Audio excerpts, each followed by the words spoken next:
ఇవాళ ముఖ్యంగా ఒక ఇష్యూ మీద మాట్లాడదామని చెప్పి మీ అందరిని వెళ్ళడం జరిగింది. అదేంటంటే ఇవాళ వికలాంగుల ఫెన్షన్లో మీ అందరికీ తెలుసు, గత ప్రభుత్వంలో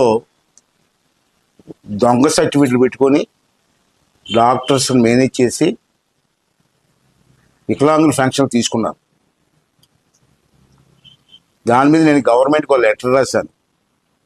రాష్ట్రం మొత్తం చాలామంది దొంగ సర్టిఫికేట్తో వికలాంగుల పెన్షన్ తీసుకున్నారు. ఒక్కొక్కరికి సుమారు 6,000 రూపాయలు పెన్షన్ తీసుకున్నారు. వాళ్ళు వికలాంగులు కాదు, బాగానే ఉన్నారు, కానీ డాక్టర్ మేనేజ్ చేసి గవర్నమెంట్ డబ్బులు తీసుకున్నారు.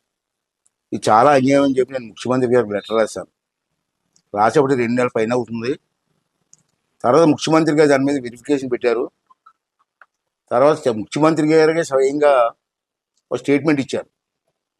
ఇప్పటికీ ఇంకా పూర్తి అవ్వలేదు వెరిఫికేషన్. ఇప్పటికి 1,00,000 మంది తప్పుడు సర్టిఫికేట్ మీద వికలాంగుల పెన్షన్ తీసుకుంటున్నారని చెప్పి ఒక స్టేట్మెంట్ ఇచ్చింది. ఇంకా చేయవలసి ఉంది రాష్ట్రంలో అని.